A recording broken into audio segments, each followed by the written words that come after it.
Good evening. I'm going to call the City Council Urban Affairs Committee meeting to order. It is September 26th. It's 7:30, and we have one item on our agenda, order number 23-108-952, the application for a special permit from Attorney Brian Falk on behalf of Post Road Realty, LLC, to construct a multifamily and commercial project in the Executive Residential Overlay District, which will consist of 475 residential units, 4,800 square feet of commercial space, 754 parking spaces, open space, landscaping, and walking trails at Cimarrano Drive, Cedar Hill, and Green District Boulevard.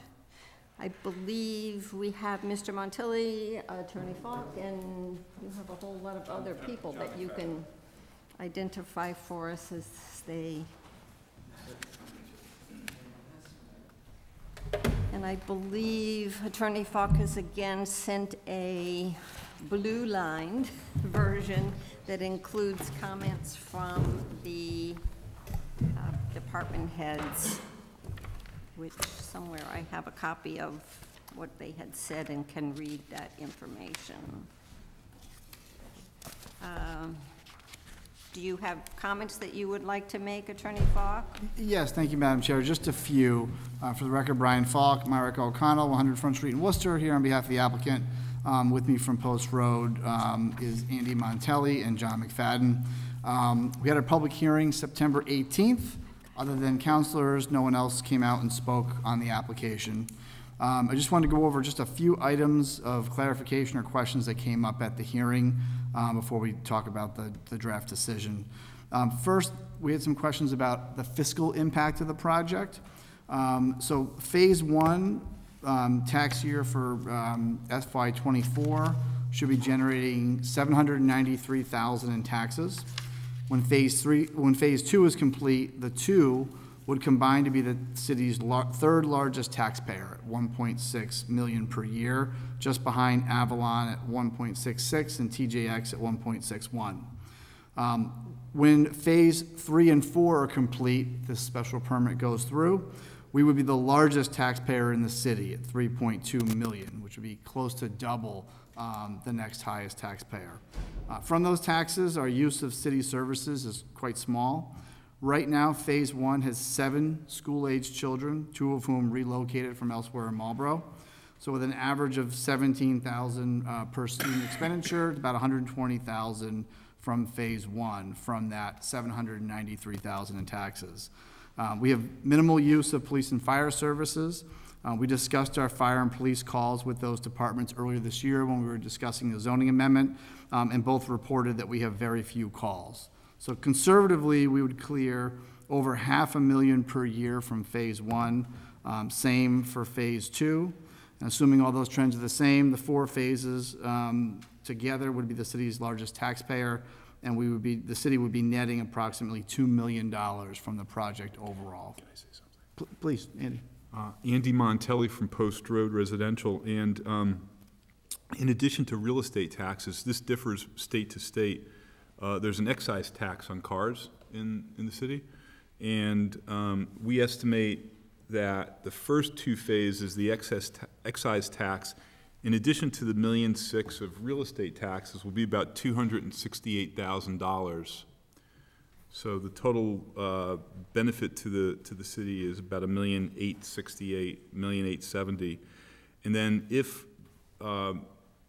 the additional phases are improved, that $268,000 in excise tax goes to about $537,000, and added to the to $3.2 million in taxes, you know, the combined picture is about $3.7 million per year. All right, thank you for those details. I'm sure it's always helpful for us to understand the big picture.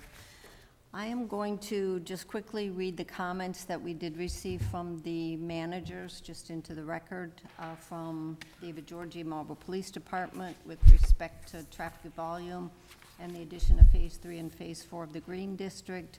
A review of the traffic analysis report reveals that approximately 60% of those vehicles will be moving to and from Route 495. Therefore, the impact on vehicle congestion should be minimal.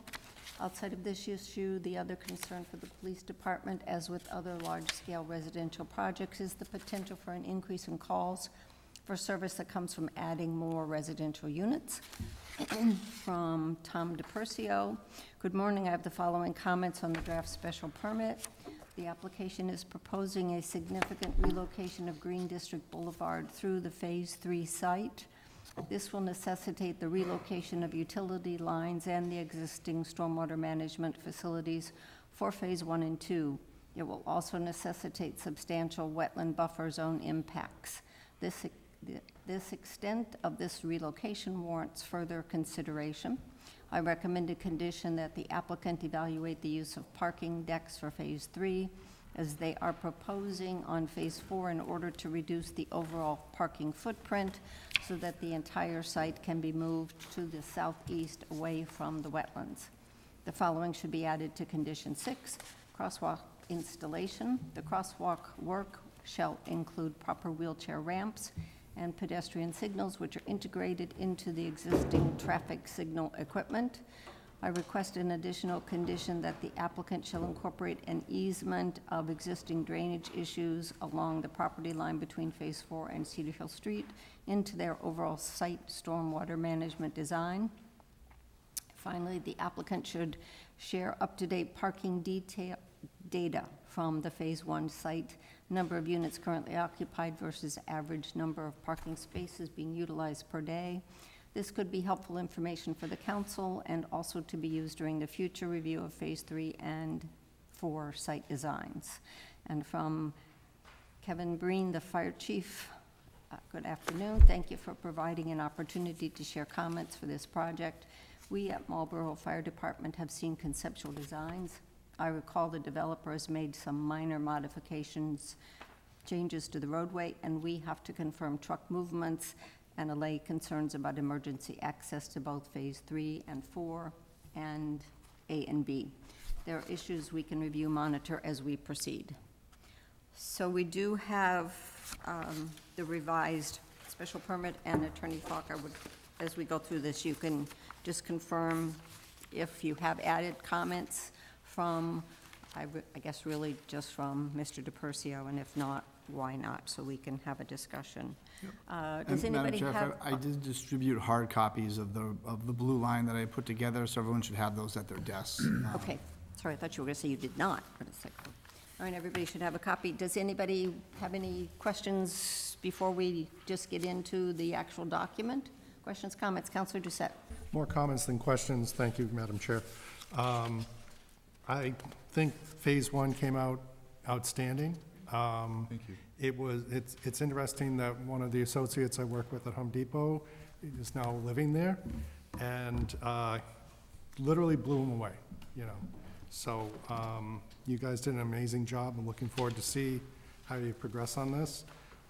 It's Green District Boulevard, so I hope you take the green design seriously. And I do want to emphasize again the opportunity of geothermal underneath parking lots really could have, because it's an apartment complex, you still pay for heat. If you can reduce that, you reduce it overall. So, but anyway, that's about enough I have to say. All right, before I actually get into this, I just, oh, I'm sorry. And maybe, thank you, Madam Chair, and maybe we'll get into it when we discuss number 5 on affordable housing, but I was wondering how you want to go about, if you want to go Yeah, we'll just one go item at through a it time, one by that's one, fine. and then you can raise hands. And I was watching you on cable as I was walking right into this room, so I got most of it secondhand because you were already questioning them as they were speaking. I didn't see the discussion, I heard you talking about the monetary issues in town, so not issues, but what the taxes will be in the fire department services and so forth. Were the schools mentioned yet? I might have missed that. It might have been when I was walking in and... Yes, Council Orem. Our counts are with 7 school children in Phase 1, over 235 units. So even with average of 17,000 per pupil in Marlborough, we're still way under in terms of our tax generation. Okay, and what would that be? For phase one, approximately 793,000. Plus about 125 in excise tax. Yeah, I heard the excise tax. I did hear the 17. I didn't know where you were with on that. So 17,000 per student is what you're saying? That's the average for Marlborough Public Schools Yes. per pupil. Did you say how many students in phase one? I don't know. 7. 7, okay, so that's where you're getting your numbers from, and you're expecting. In phase one, is it fully occupied at this time? 90% leased, 90% occupied. 50%, 80%? 90%. 90%. 90. So if we go on the high end, it could be 8, it could be 10. Yes. Yeah. Okay, so I think- 17, 170, but you're paying, I heard the excise tax too. And one reason for that is that 60% of our units are studios and one-bedrooms.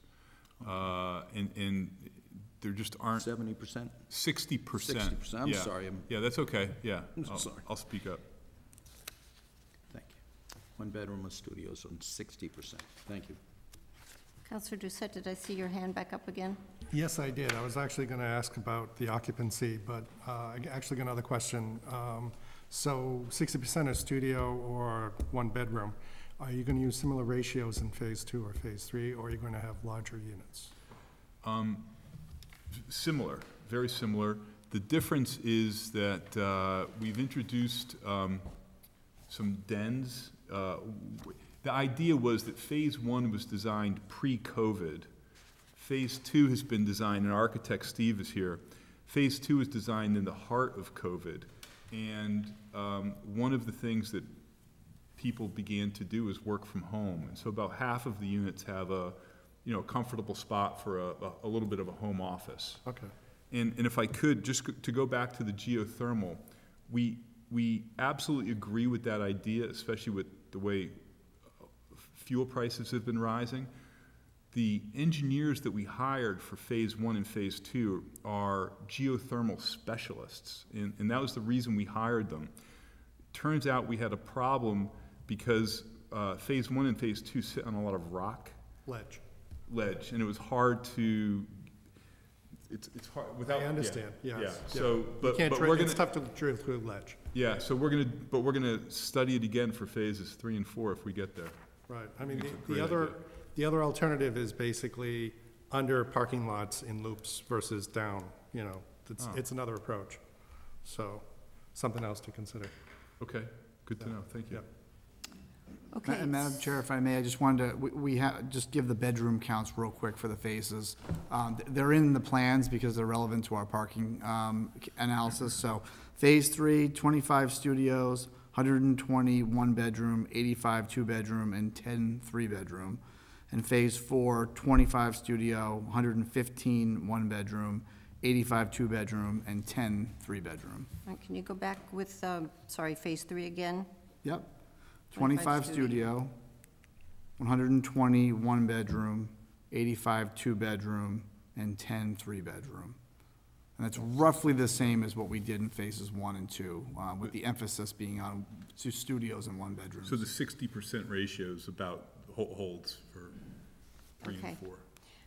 Thank you for that information, because it was a question I had on the findings of facts number 3, where I was reminded you have pretty much what was in the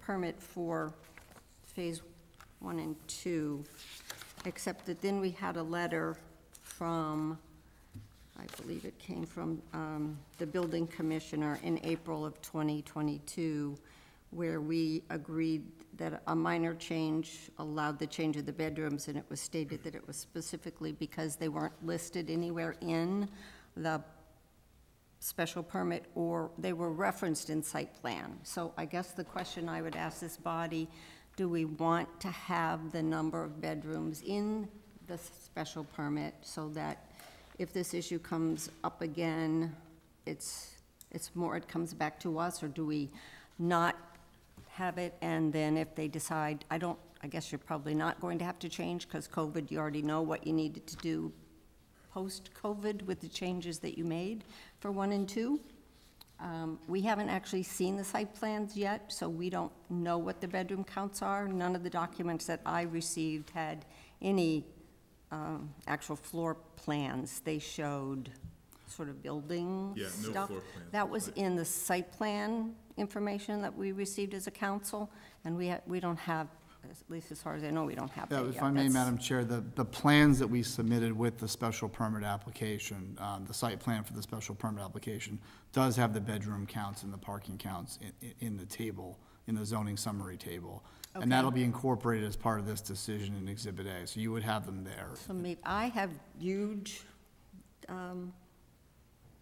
pictures. Full size. Full size, and so it's only, it's, to me, it's not site plan stuff, and maybe it's somewhere else, and I've got to look for it. But I'm throwing it out there. Are we comfortable with what it says in the findings of facts, that it is 475 residential units, commercial space, on-site parking, open space areas, and walking trails, with no specificity? The, what we approved in 2020, or 2019, had the use consists of 2 development phases, Site 1 with 235 units and 354 parking spaces, and Site 2 with 240 units and 323 parking spaces. Councilor Doucette? Madam Chair, thank you. Actually, to answer the question, I'd like to ask the other question to the applicants. What do you see the time frame for Phase 3 and Phase 4? Sure. I think that we see Phase 3 beginning early 2026. And we've got to get through Phase 2 first, and we'll be delivering Phase 2 in 24 and leasing it through 25. So when that's done, we can start the next one. So I think 26 and maybe 27, we would start. For 3? Next 2, 3 and 4. So you're going to construct 3 and 4 at the same time, or are you going to still? Not entirely, but over maybe 15, 18 months in between. Okay. That's the thought. The reason why I'm asking this basically is, we're in 23, you're talking 26, 27, 28. So it's 5 years or so from now, and this is all mutable. Your design is. You may find that you want to change it. So I'm not sure how much specificness we need here. I'm fine with keeping it to 475 residential units, and you guys can mix it the way you see the market demand, or however it changes by 26, 27. Okay, I don't think it adds value for you guys coming back here because you're tweaking a 3-bedroom to 2 1-bedrooms or something like that. If it's 207, if you want to increase the number of residential units, I'm fine, come on back. But if you're altering the mix, I'm fine with that not coming to us. And if I may, Madam Chair, in the Executive Residential Overlay District, there's a provision on defined minor modifications. And so it's fairly well detailed, and one of the major thresholds is a 10% deviation. So less than a 10% deviation, the building commissioner can approve that as a minor modification, which is what happened with the letter that you read. He brought that to the council's attention, but ultimately it was within his authority under the zoning ordinance. And so the plans that will be attached to the decision will have the bedroom counts, and there is leeway within the zoning to not have to come back to the council on, a slight change in the bedroom mix. Okay, I just want to make sure everybody is reminded of what happened and is okay with that. All right, so it's the same exact site residential or executive residential overlay district. It's got 1,873,840 square feet, as shown on the site plan. I will really just go through on page 2. I've got notes on the original one that I want to make sure I read through, which gets us to page 3, subject to the following conditions. Which conditions shall be binding on the applicant, its successors, and assigns? So The first one is construction in accordance with applicable laws, and you have, well, does it the same?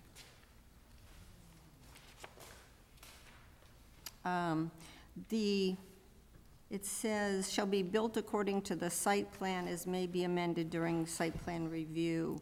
What was originally approved just said according to the plans as may be amended during site plan review. And again, I guess my concern is we're working on the special permit, not the site plan, and I don't know if that's a technicality at this point.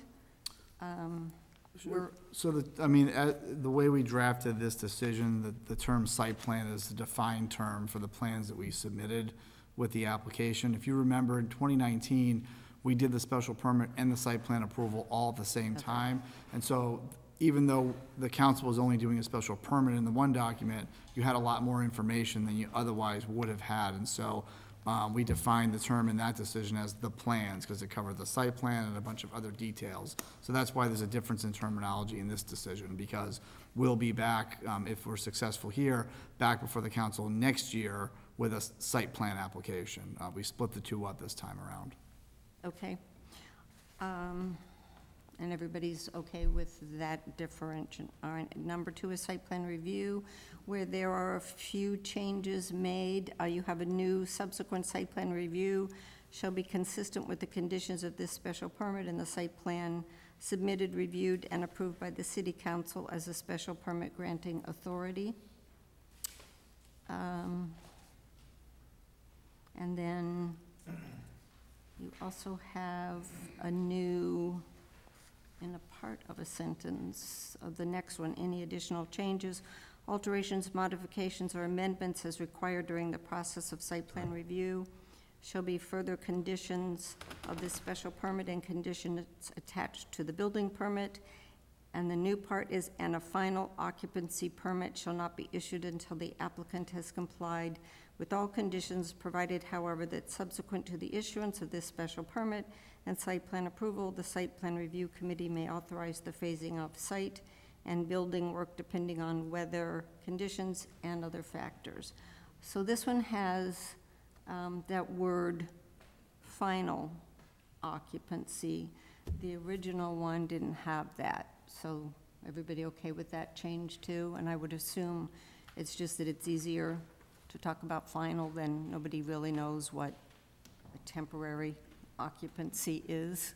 And Madam Chair, if I may, that language is a change that, since the 2019 special permit, some other special permits that I've worked on, we've used this language because it gave a little flexibility. So let's say a project is ready to go, people are ready to move in, but because of the timing of the year, it's not a great time to plant arborvitaes. The building commissioner can withhold final occupancy, but allow temporary occupancy to allow folks to be able to move in. And we found that flexibility was helpful. Okay, and this one has the typical accordance with section Madam Chair? 650. Sorry.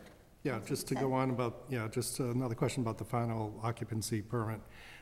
You know, buildings go through phases. One part of the building's completed while the other phase is under construction. Would that also imply a temporary occupancy permit for a wing that's constructed or a floor that's constructed while work is done on other floors? Yes, and that's how that provision has been interpreted. Similar language in other permits. Okay, I just wanted to get that clarified. Thank you, Madam Chair. Yeah, I'm sure that they can get the, whatever it is that it's called, a temporary occupancy, so people can move in, but the final is completely different. Exactly. Okay. Madam Chair, if I may. Yes, Council Orr. So on the temporary occupancy permits, you have 2 buildings going on phase 1 and 2 at this point. Do you have to finish, I mean, can you go past phase 1 and go into phase 2 without having a final certificate of occupancy? Is it considered grouped together, or are they separate? They're usually building by building, and so it would be separate for the buildings in the different phases. So before you get to phase, or if you're in phase 2, if you're finalizing phase 1, you definitely need the final occupancy permit? We have correct? You have to, Yeah. okay. The only caveat is with the order conditions, with the Conservation Commission approved phase 1 and 2 together. So we have worked with them to kind of break that apart to say, hey, you guys are done here, work's gonna continue up, up the trails system. And that would be helpful not just to you, but to us, just that you don't get too far advanced and you still have temporary occupancy permits, so, thank you. Okay. Our so- banks don't like that, by the way. I mean, that's a huge, that's a huge problem. I was thinking the same thing Yeah. about banks and insurance companies. Oh, yeah. You know, if I'm a tenant, I have a temporary occupancy permit, and the bank obviously, so, Yeah. so that kind of forces you to move along to the final as well. Marlborough also does a good job where there's I think it's a monthly or weekly fee for your TCO, so you pay, so that kind of accrues Kind pretty of quickly pushes the as issue. you get more of the building done. Thank you, Madam Chair. So this section has that sentence that always has that the building commissioner may approve minor modifications to the special permit and the site plan. The incorporation of submissions is pretty standard information. We get to water, stormwater and erosion control, and the applicant shall ensure its site superintendent during construction of the project is competent in stormwater and erosion control management. The individual's credentials shall be acceptable to the engineering division of the city's Department of Public Works, and the city's Conservation Commission shall be responsible for checking the site before, during, and after storms, including weekends and the evenings when storms are predicted. Shall ensure that no untreated stormwater leaves the site consistent with the state's and the city's stormwater regulations, and shall ensure compliance with the approved sequence of construction plan and the approved erosion control plan. If I may, we pay for, let me start with, the city hires a consultant who inspects the site each week. We pay for that consultant, but they produce Dave Cowell produces a report that gets circulated widely throughout the city, obviously to Priscilla and the conservation folks, but, and so every week we have a report, a checklist, and if something's not right, we gotta get out there and fix it for the next week, so it doesn't get carried over, so, we monitor, the city does a good job of making sure we monitor this very closely. Yep, and I remember those when we first, and we have other sites that I know have gotten fines because they have had stormwater runoff in that mud water runoff Right. into the roads Right. with storms that we've had. All right, number 5 is affordable units. You're offering 10% of the dwelling units at the site shall be made available at affordable prices to renters in accordance with the provision of section 650-26 of the zoning ordinance. In lieu of requiring that 15% of the dwelling units at the site may be made available at affordable prices to renters, the applicant shall provide a payment to the city of $50,000 per affordable dwelling unit that would have been otherwise required under section 650 of the zoning ordinance.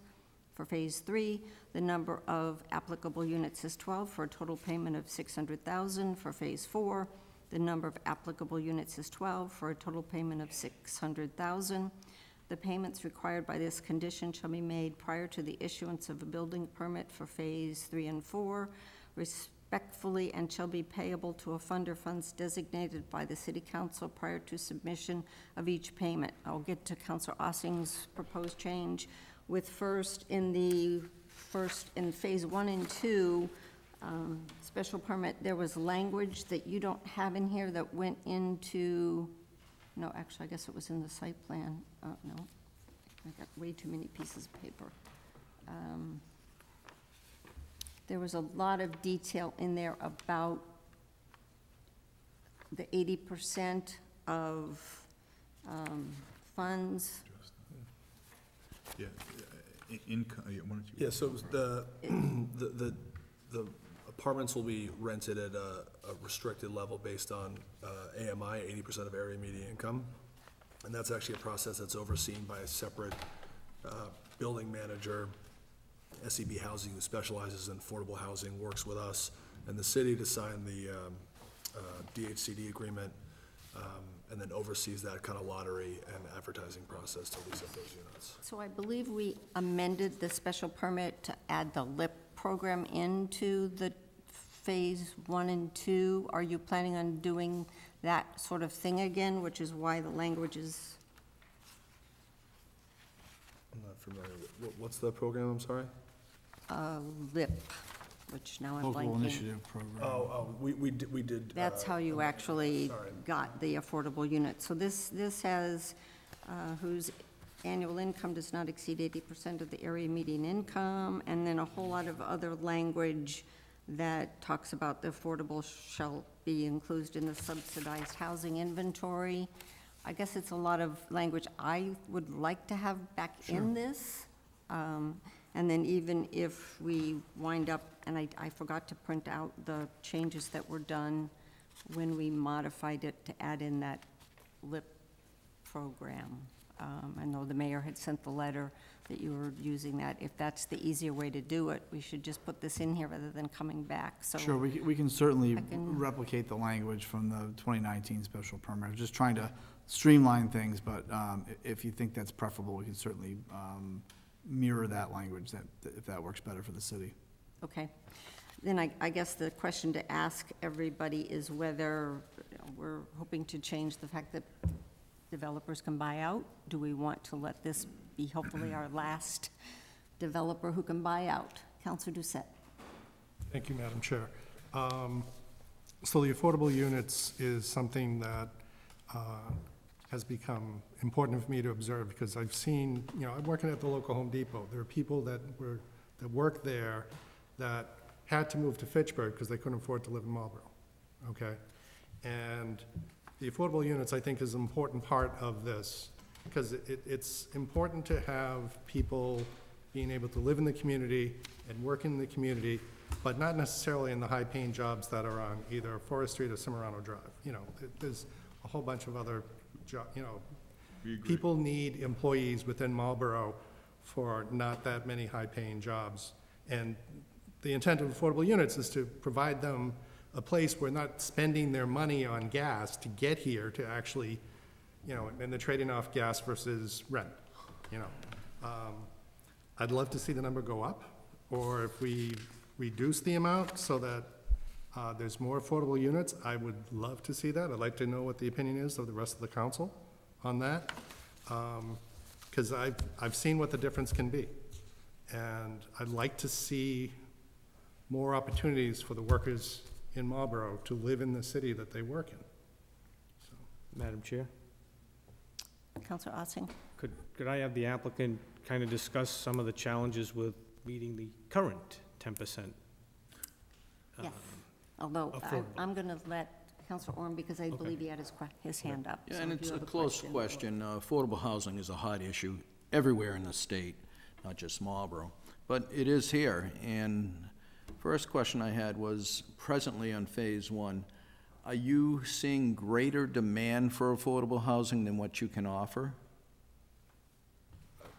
Honestly, no, at this point. So the property is about 90% leased. Our affordable units are 76%, 75% leased. And actually, Councilor just said I was gonna come to you after, because a lot of the unit mix for affordables is reflective of the unit mix of the project. So they're heavily weighted towards studios and one beds. The issue with that is a lot of the affordable demand is at the larger unit types, where our 2 and 3 beds went very quickly. Our studios and one beds have actually sat and lagged, and we're looking for kind of young entry-level, local workers to take those units, and we've struggled, for several months on filling those. And that might, Which came as a surprise. It's our first project with 10% affordable in Massachusetts. We've done it in Connecticut, and we thought there'd be a line out the door, and these would be, occupied rather quickly, and it's been a bit of a head scratcher. and it could be that families are in demand for That's affordable. exactly, yeah. The other question was leading off that, and that is, what got you to 10% versus 15? Why the request? So part of our, I'll take a stab at this, and Andy, you can supplement me. Part of our financing strategy or our kind of business model is based off of, the rents generated and the cash flow. I think previously we've discussed Phase 1 to Phase 2 has increased in cost about 20%. Phase 3 and 4, we expect to see kind of a similar level of cost increase. And, generally we find that, paying upfront a kind of off-site mitigation fee for affordable is kind of more beneficial to the feasibility of the project. So the higher, the more, you know, with all the other costs of interest rates, construction costs, et cetera, weighed onto a higher rate of affordability, it just creates feasibility issues with the project. And I respect that, but just by way of comment, if we as a city are looking to build affordable housing, we're gonna run into the same situation you're running into, and that's the cost factors. To build, I don't know if 1.2 million for phase 3 and 4 will suffice to start looking at land, a building. I know not your problem, but I have to look at it as a city councilor for the residents of the city.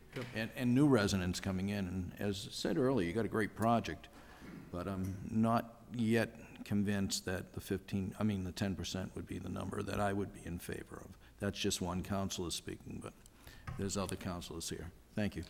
And I believe you're aware our changes to make it be 12%. Are you amenable to moving us from 10 to 12 to at least replicate what we're trying to go for the future? Or, and I guess I'm pretty comfortable. We knew this was coming when we made the change, and I don't think we should make that change impact you as a developer. We would like to, at least I would like to work with you. I don't know anybody else's sense, which is why I'm throwing it out there. Councilor Ossing? Thank you, Madam Chair. So I'm comfortable with the current condition, because that's kind of what we started. I'm also concerned with that the applicant can't rent out the affordable units. I mean, so you got to think about that. So that means these sit vacant because they can't go rent them to someone else, right? They're waiting for, which is normal. I mean, you wait for the regular units to rent out as well, but I get a little discouraged when I hear that they can only do 70%. So again, 24 units is what are affordable at phase 1, and they can't rent them all out. Tells me something, right? So I would be hesitant for 2 reasons. One, it reduces the amount of mitigation that we would be getting, which we've been focusing, at least in phase 1 and 2, to go to the fire station. I want to make it clear, we're not using this money to build affordable houses in the city of Marlborough. You cannot build an affordable house for under $500,000. So $1.2 million isn't going to get us affordable housing. So we set these rules up for my time, and it's really not, it's not solving what it was intended to do. Right? We're not building affordable houses with the buyout. That's why Councilor Roby is in the changes that are going to be before us discussing just eliminating the buyout piece, because other than every developer that's come in has come in to buy out 5% because they're struggling with it. So just something to think about as we move forward. Thank you, Madam Chair. Madam Chair, if I can just, and we're learning a lot because you're helping us too. It sounds like it's the mix of what you offer in affordable housing. If there's some wiggle room to go maybe to a 2 or 3 bedroom and less of the 1 bedrooms, if you're having trouble. You don't have, sorry, go ahead. Counselor. Something that's not. It has to replicate, so you can't cherry pick units. It has to replicate kind of the general unit mix. So, you can't pick all first floor facing one way. It has to be spread and even with the unit mix of the building. And this is DHCD. Yeah, so and you in fact, they have to DHCD. approve the specific units that we designate as affordable. They have to make sure whether we're not putting people overlooking the where the garbage cans are stored or something like that. So there's this whole process you go through with the state to make sure that the units are every bit as nice as the market rate ones that you're offering. But they also want to make sure that if 50% of the units in the overall project are 1 bedrooms, that 50% of the affordable units are 1 bedrooms. And as John said, I think maybe that's where the mismatch has occurred, because we've got so many studios in 1 bedrooms, which are great for our market rate customers, but the affordable customers have been looking for the larger units. And it almost sounds like the 1-bedroom studio apartments might be, even at an affordable rate, might be too much for, say, the single or two-person families. Again, we aren't here to discuss DHCD, and unfortunately, the circumstances that you're up against, but have you marketed those 1-bedrooms, letting people know they're available? Yeah. We've gone as far as having the mayor's office advertised the affordable units in email blasts to city employees. We thought it'd be really great if we could get firemen and policemen and teachers, and so we really concentrated on that, and we just haven't found the right medium yet. We haven't found the right way. The answers are still not all there, probably. Can they afford it? You know, is really the question I would ask. And again, not your issue, it's DHCD and how we handle affordable, but you're building high-class apartments, and truly can a person afford a one-bedroom studio? Might not be. We might need to look at our city salaries to make sure we can keep our city employees living in Marlborough. But back to the subject itself, I would be more in favor of, with the precedent we're starting to set at the 12%, just so you know my feeling on it. Thank you. Thank you, Madam Chair. Councilor Wagner? Thank you, Madam Chair. I'd feel more comfortable with the 12% too, and I hear you. I know it's a challenge today to get to connect to the right people, but that's where I think some informed marketing, I mean, some of the campaign, some separate from this, but in my personal professional life, targeted Facebook ads. I mean, there's a lot of social media. There was ways that people knew how to direct, how to figure out that algorithm of who's the person we want to reach and get the ad like right to that person. So today, newspaper ads don't get to the people that near here to see it. And so I hear you, and I think it's a challenge that we need to stick with and figure out how to solve rather than give up and just say, oh, nobody wants them. But there's got to be a way to make that connection. So I would be happy. I mean, there's so many units. I'd like to see us stick with at least 12% and keep trying this. My suspicion is if you walked into any kind of business where maybe there'd be people who'd be interested, and you asked, the first feeling was, oh, market rate, I heard those are like $2,500, $3,000, I can't afford that, and they just stop looking. So I still feel like it's a communication issue that we need to tackle. Councilor Landers? Yeah, I gotta be careful what I say here, but I can see where you would have trouble. You do have a high-end apartment complex there, and I'm surprised, Counselor, that, you know, someone from Home Depot that's making, what, $15 to $22 an hour even would look there. Or am I saying something wrong, Dave? Oh, I'm sorry, through the chair. I just want to get this That's perfectly straight. fine. Yeah, because I was actually going to talk about this a little bit more when it was my turn. I was giving everyone a chance. He's making more than that, but in any case, it's a couple. And they have a family. It's a couple, they have a family. And she's working. And she's working too. So between the two of them, they can afford a 2-3 bedroom. I think it's 2, but whatever, maybe 3. But in any case, I think the problem that Councilor Oren was talking about is effectively, you know, the 1 bedroom or the studios are basically the individual or, you know, a couple without kids. Yeah. And that's the demographic that'd be interested in those 1 bedrooms, you know. But, you know, like when I first started, I rented a 2-bedroom split with a coworker, and that's how we lived for a 2-bedroom. But you know, a single bedroom has a higher burden cost on the renter versus if it's 2 people or more. So, and I think that's what you're hitting now, you know, really, that, you know, because it's a beautiful complex. It's expensive to get in, and even the low income for a single person, that's still a high watermark for them to hit and do the payments. If it's, you know, if it's a newly married couple or something like that, you know, they could go into a 1-bedroom until there's kids, but in any case, you get the idea. I think Councilor Wagner said it right too. Got to figure out how to get to the audience here to know that it's here.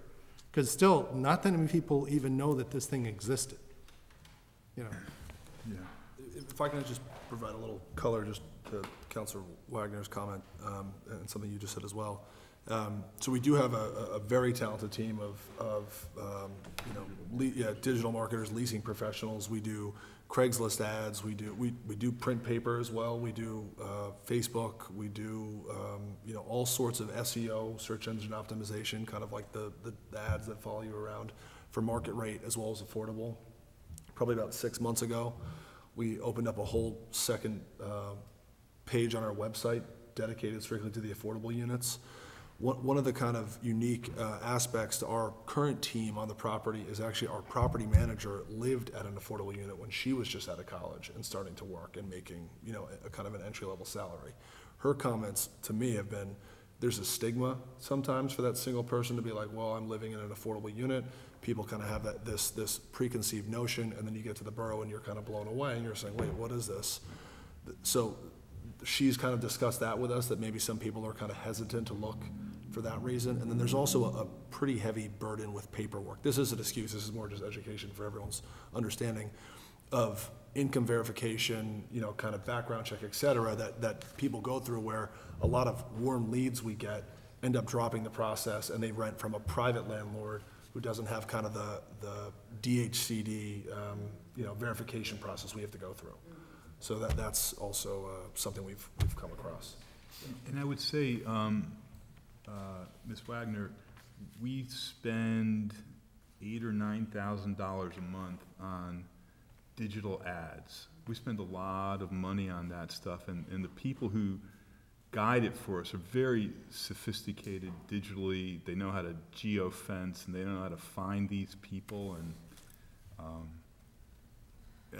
so it's a conundrum. I think what we're, as I said, is he said at the beginning, I think what we're finding is that the demand for the affordable units is for the larger units, not the studios and one-bedrooms.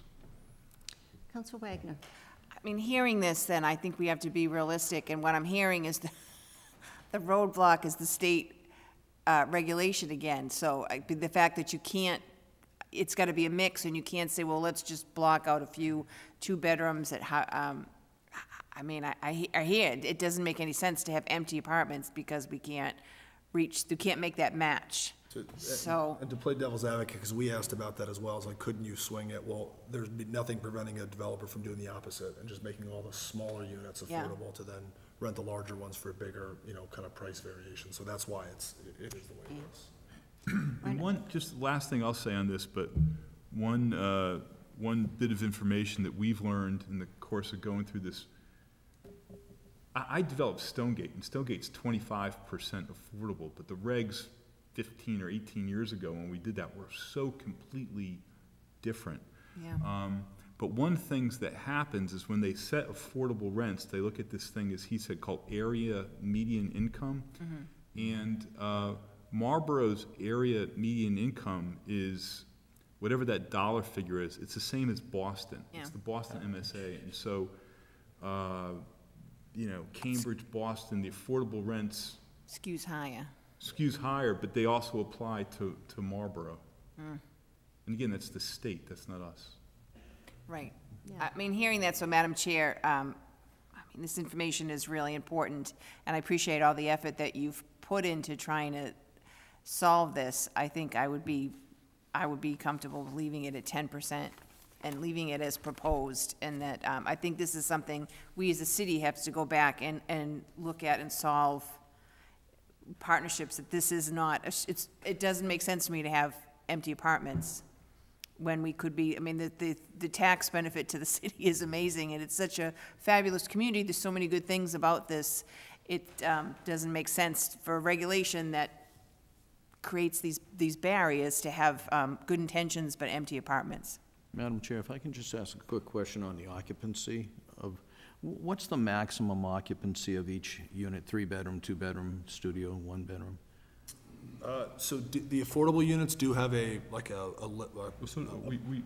impose one on the market I guess rate we do, units, yeah. too. So I guess they all do. I think it would be like going off memory, you know, studios and ones, basically 2. I think when you get to 2, you get to 4, and then up to, I guess you could have 6 two per people. bedroom, I think. Yeah. 2 people per I see. bedroom. And that's where I think Councilor Doucette was coming from, is that if you get 2 people working in a studio, you can probably afford it, so. Well, thank you for all your information. Appreciate it. Thank you, Madam Chair. All right, so it sounds like we're leaving the 10% where it is. I was just going to throw out there that I believe when Attorney Fox submitted this, he stated this would be a simple majority vote. We will have that checked by the solicitor, but keep that in mind. This may just be 6 votes, not 8. Madam Chair, if I may, I know you just said we'll stick with the 10, but I'd still like to see if it's possible to look at the 12. Again, we are asking others to do it. No, and this we're is not yet. We Not will yet, in the but we're future, looking at it.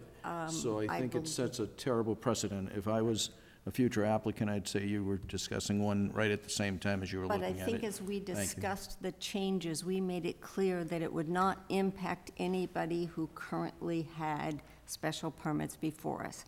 And this is someone who had a special permit before us. So I don't think it's fair to throw at them. They've explained all their rationale for why they would not like us to do it. I mean, we could make it that way, but I think it would be bad for everybody all around if we did this to them. Councilor Austin, do you have something to say on that? Yeah, so thank you, ma'am. So again, Councilor Roby's correct. These folks came in under the current rules. I know it's where we want to go. It's not going to impact any new developer coming and saying, hey, look what you did there, if we change the rules, because the rules will have been changed.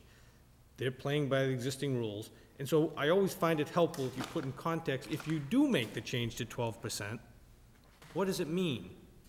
So that's an extra 5 units, all right? And it's less than, we'll be shorting our fire station $500,000. Right, so if you think that's a fair trade-off, push for 12. I don't think it is, to be perfectly candid with you. I think Council Wagner's right. I think she went through the mental exercise to figure out, you know, where we are now, 10% is gonna work, because we're not solving the world's problems by changing it to 12 of us. And I would disagree. I think unless Councilor Doucette has a motion, we're staying with 10%. So if you want to argue your I point can when it gets argue it on the before floor when full it comes out of council, Urban you Affairs. are Thank you. welcome to do that.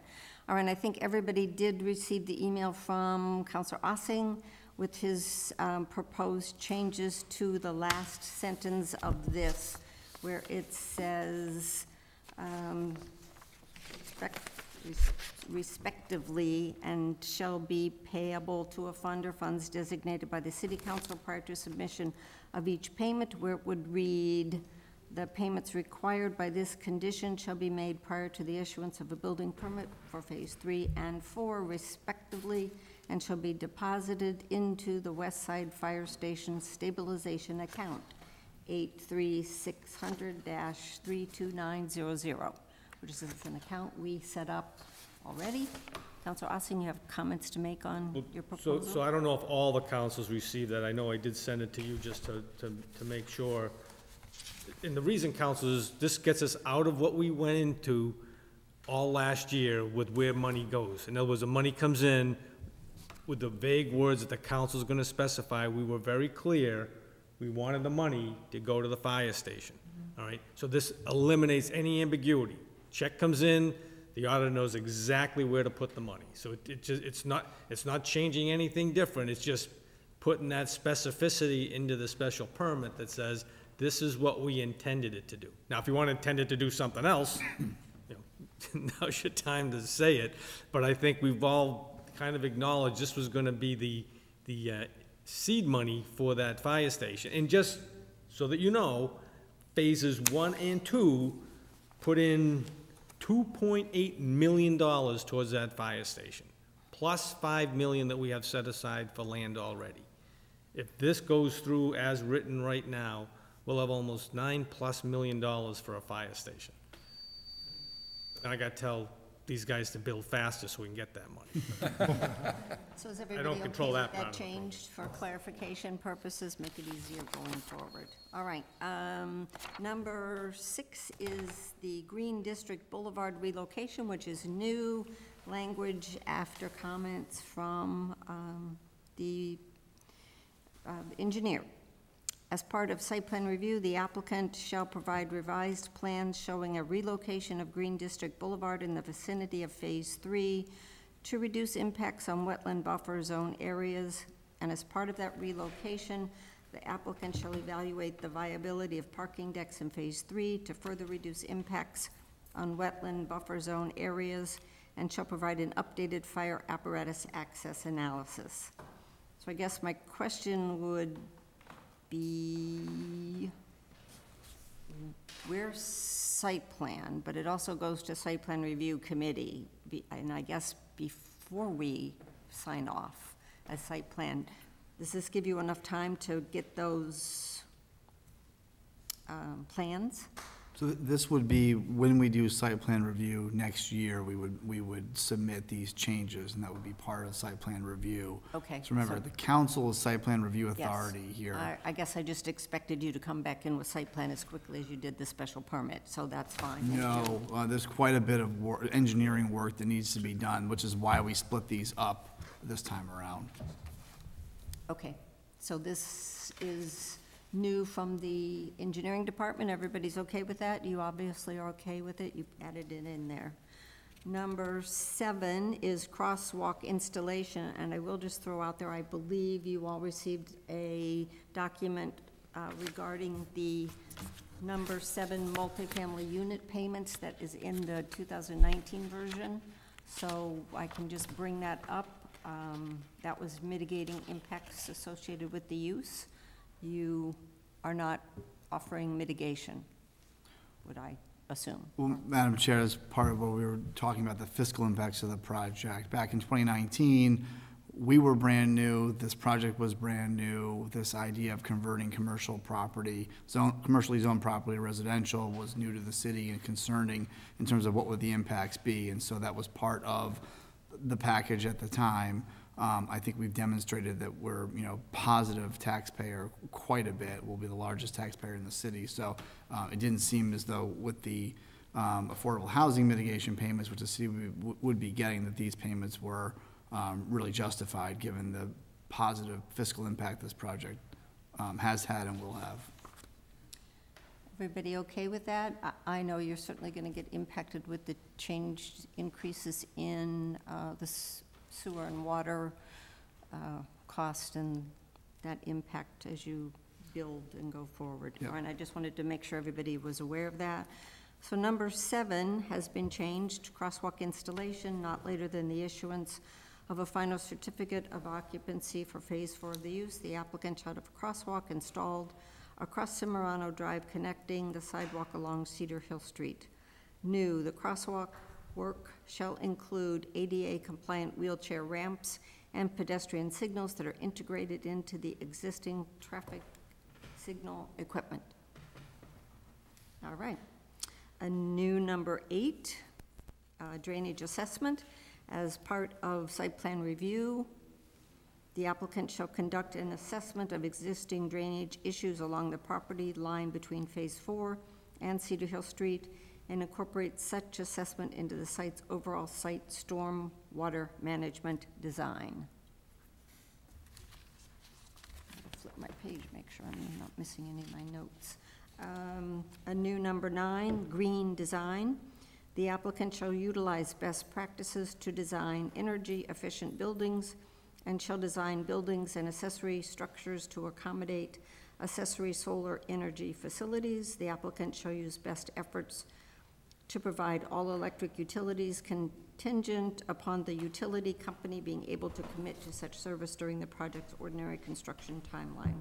Madam Chair? Councilor Doucette. Yes, I'd just like to add a little bit, just a structures accommodate accessory solar energy and/or other technologies. Yeah. Just as a reference. So, yeah, you can do other stuff too. I just don't want it to be, you're only on the hook for solar. Explore other options as you see fit, okay? Yeah. So can you repeat that again? To accommodate accessory solar energy? Solar energy and/or other technologies. To go in Oh, between it's solar, energy? these accessory solar energy facilities and/or other technologies. So, That makes more from the sense. period after, yeah. Madam Chair? Councilor Oram. First, I appreciate your efforts in the green, you're a green group anyways, so that's what it's called. What is your present use in Phase 1 for electric facility, utilities? Use for electric utilities, meaning? What type, do you have all electric utilities in your units right now, or Yeah. is it a mix? No, we have natural gas heat for Phase 1 and Phase 2. We did not go all electric, we did explore it, But, you know, I think part of the question that was raised at the city council hearing last week was about EV percentage, electric vehicle charging capacity, and basically issues with the grid in terms of what we're able to supply. How about your dishwashers and your Yeah, that's all. Yeah, other and all that stuff. electric gas ranges or Gas electric? ranges, Gas ranges. all the other appliances Yeah, are everything's electric. Energy Star rated, all the lighting on site is LED. We have a kind of full list of sustainable features from phase one. And obviously, you're probably looking at the numbers, but hopefully you can move forward to looking at electric units of, utility units, only because down the road, it's gonna be the cleaner of the energies. Right now, I just heard about fusion, not fission, fusion. Yeah. And it's gonna be a big market down the road. They're studying in France right now. So electricity is going to be the cleaner way from what I can see and listening to the industry of where we're going. So the more you can push for electric utilities, the better. And I see Councilor Wagner wants to speak. So Wagner. Thank you. I just to clarify, I did hear you say, and I understand about the electricity that's available to you and the gas heat and cooling, but I thought the appliances were electric. Then I'm hearing gas? You're gonna have gas ranges? Phases 1 and 2, we have gas ranges. If you're bringing gas into the unit for the heat, it's very easy just to bring a little over for the It's easy, range. but the appliance, I mean, there's a fair amount of research on the appliances that they do leak the gas, and some of the research has shown it's equal to breathing in secondhand smoke. So, I mean, I think it's something to look at and look at that research, because I know personally, I recently moved and I would never live in a place with gas appliances. The research is very clear, the damage to health, and that could be that's a factor to consider. The appliances are some of the worst offenders of leaking the natural gas, and the impact on health is significant. Yeah, the studies you're referencing that came up kind of recently, I think, maybe in the last year, obviously, well after phase 1 and phase 2 were kind of designed and under construction. We are actually in the process of building our first full electric building in Massachusetts. It's 320 units. The issue there is what we've alluded to is, you know, we're building this building that, and John Scheib is actually working with us on that, our engineer is here tonight, that requires X, you know, kilowatts of capacity, and National Grid megawatts, excuse me, doesn't actually have the capacity, so they have to run a new trunk line of power and figure out how they're gonna allocate it. So we're in this a bit of a pickle where the building's moving forward and we're waiting for power to kind of catch up, and hopefully they arrive at the same time. Thank you. All right, I will make a comment. We were at site plan today, and they were discussing another project that had solar on the roof, and saying that there's been some changes to rules that you can't run the solar close to the edge because the fire department has to get up there. So I would assume you know all those new rules? Don't just cover as much as you can. We never have. We always have kind of a lay down and fallback area, so I think it's 12 to 15 feet off the roof edge. I Which guess is it kind never of common occurred to sense, me but- that you would need to leave that area, Yeah. but Makes I'm sense, sure though. that you're aware. Did you have a comment, or are we ready to move on?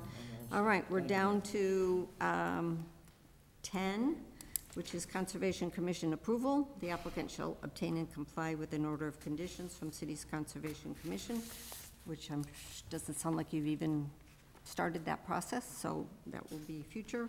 Compliance with applicable laws. This one threw me off because it's typically number 2 as we're doing special permits. And so I looked, oh, there it is, because I had made a note to add it as number 2. And then number 12 is the recording of the decision.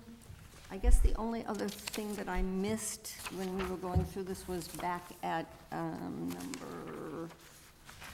Where's my number?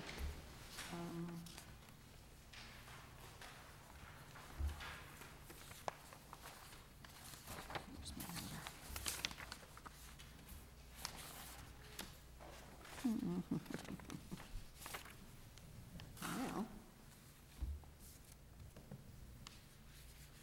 now I can't find it. Okay, I guess it wasn't all that important. And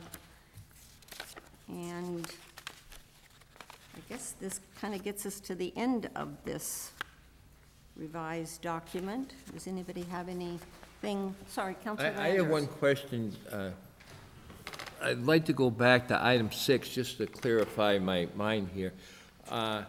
Phase 4, does it have a parking deck? Or you're thinking about having a parking deck? So Phase 4 has been designed with 2 parking decks to better fit parking and maximize green space, non-parking areas. What's the capacity? Like, is it 2 floors, the ground floor plus 1 floor? That's it. Yes. It's- What would be, just at a guess, what would be the capacity for cars? I think each is about 80 or 100 cars, Yep. 90? Yeah, 40, I'm looking at it. Our We've got architects here. 54 on the northern side and 49 on the southern side. Okay, well, that makes it worthwhile. I just care. But could you have maybe consider Phase 3 having one, or is that just a thought? And that's the condition of approval. The city engineer recommended that we look into We're it. going to study it. Okay, thank you, Madam Chair. All right, then in Madam look- Chair, if I could just make one comment, just kind of off that, because we've touched on it a bit tonight, but I just want to be explicit on it. So part of the reason we're coming in for the special permit and then the site plan is challenges like that. Wetlands, relocating the spine road, utilities, stormwater retention. All of our stormwater is currently in open basins that'll go underground. We have to accommodate the stormwater for the phases 3 and 4. All while kind of working to mitigate our impact, increase the green space. And, we're doing this in the light of, again, rising interest rates, construction costs. Phase 2 costs 20% more than Phase 1. Hopefully that trend doesn't continue, but, we're taking somewhat of a leap of faith, assuming that what we're proposing, we're able to move forward with. And I think the plan that we have here is something we can execute on, and we're looking forward to doing that. There's a lot of details to work out between kind of this phase and the kind of site plan details that we presented last time. Yeah, I believe it was commented on as you went to preliminary site plan too, that they're concerned about all of that. Yeah. So if there's a way to redesign it, work it through, I'm sure they'll be happy. The point that I had found and would like to bring back up, the numbers changed. Number 4, stormwater and erosion control management. It had the applicant, its successors and assigns at that first sentence, and then again at the last sentence. That's not in this, and I know that it's there as a statement elsewhere, but was that just missed, or is No, it intentional to leave it? A lot of the decisions I used to work on, we said the applicant, its successors and the signs all over the place to the point that it got cumbersome. So I used it once and I didn't use it again. Okay, because of course, now I can't even remember where it was, but I do remember reading it, that it said that you will. Okay, I'm fine. The other question I had from looking at this, did you join the 495, Metro West 495 Transportation Management Organization? Yes, as well as the chamber as well, And which do I you think was a have requirement. a bus stop on Cimarrano or at your We kind complex? of, I think we left it as there was the option to do it, but there has been no request to do so. We did, Phase 1 and Phase 2 were designed, and Phase 3 and Phase 4 will be designed to accommodate a bus, and that speaks to the school children, the 7 kids that are picked up. The school bus does turn through Phase 1 and pick them up at the end of the property. Okay, I know there's talk with the Metro West Regional Transportation to sort of relook at Marlborough Yep. and all of their cities that you go through, so maybe that Yeah, we'll could, maybe not now, but in the future, could be something added. All right, unless somebody else, I'm sorry, Counselor Ossing, So top of page 3, the new 3? yes. That's where Attorney Falk Yes, which covered. should be binding, yes. Successors and assigns. It's our leading sentence. I'm trying to spare the city clerk from having to read that when he goes through these conditions. Well, it was fun kind of going through the old, comparing to the new one. It's like, okay, you moved stuff around on me, so, like, why? Madam Counselor Chair? Oram. Yeah, one additional question. Obviously, with the overlay, you're allowed 10% fluctuation on the units. Presently in Phase 1, I can't remember what you requested over the amount allowed. I don't think we didn't Have you? change, we didn't go No. over, it was, basically when we went through the refining process of parking spaces and units, some shifted between the two phases. So the actual, I don't think the unit number did not change. I think the bedroom count changed slightly. The bedroom count went from and parking changed a little 629 bit. to 691. Okay, so you, Units, 475 Stayed the units same. stayed the same. and how did you get the extra bedrooms? Was it making more 2 bedrooms or 3 bedrooms? Well, on phase 2, it was more dens, which I don't know how those qualified in the actual. Oh, dens, okay. Dens, and then, I think we might have upsized the unit, mix slightly from phase 1 to phase 2. But you're still at the 475 units, yeah. just mixing and matching inside with dens. I understand with the COVID situation, that Yeah. more people are living at home, so, And- working from home. One of the other questions that came up at the city council meeting was about water resources, the sewer capacity, and there's plenty. We actually, state regulations require that you use 110 gallons per bedroom in your calculations, and our engineer Joe and we looked at our sewer bills from the previous few quarters, and we're about 39 gallons per bedroom, which suggests, one, the kind of low-flow plumbing fixtures we built into phase 1 are working, but also it suggests that maybe the density, the kind of number of people living in a 2-bed might be a single person, or instead of 4 people, it's 2 people versus what the state might assume. And that's great news that the conservation measures are working as well. So I think I was the one that asked the impact on water and sewer, and thank you for your information. Yep. All right, so we have before us a revised decision on a special permit. Are there further questions? Anybody got a motion? Motion to approve as amended? Councilor Doucette has moved to recommend approval of the draft special permit revised by Attorney Falk with comments from the engineering department. Is there further discussion? Seeing none, all those in favor? 1, 2, 3, 4. We are short a person, but we will get this through. We meet on October 2nd and October 23rd. So I can, Next week? Yeah, Monday. next Monday, I can get the minutes, asked to have it suspended to refer this to the solicitor, so it could be in proper form, but it doesn't sound like there's really a hurry. It's not like you need this, is it? We'll always take sooner than later. Okay. But Madam Chair, I will get a revised red line to the city solicitor tomorrow, so he has time to submit it for Thursday if he's able to. But if not, we'll be ready to refer out on the 2nd, and then potentially a vote on the 23rd. Okay, so before we finish, I do, in reading the, I guess, the site plan, there's language in there that says time for completion. Site 1 shall be completed within 3 years following date of issuance of the decision, which was December 2nd, 2019, and Site 2 shall be completed within 5 years. We actually upped that. So my count is December 2nd of 2023 is 5 years. Do we need an extension?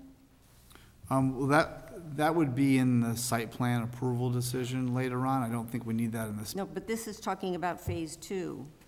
Site 2 shall be completed within Oh, I see. 5 years following the date of issuance of this decision, unless the city council has in writing granted an extension of time. I don't want to wind up with issues. Yeah, I'm sorry, so 5 years, it would be up when? I'm sorry, where are you reading that from? I'm reading it from the site plan document that we approved on December 2nd, 2019. Order number 19-100-7763. Would that get us to 24, ma'am? 2024? Well, 19, 20, 21, 22, 23, 20, oh, 24, sorry, next year. All right. You okay with that? Be done by? We'll be done by next year. Yeah. All right, I can't count. Thank you. All right, we have no other, oh, Counselor Wagner. I was just going to make a move to adjourn. Thank you. It's been moved and seconded to adjourn. All those in favor? We are adjourned at 8:44. Thank you very much.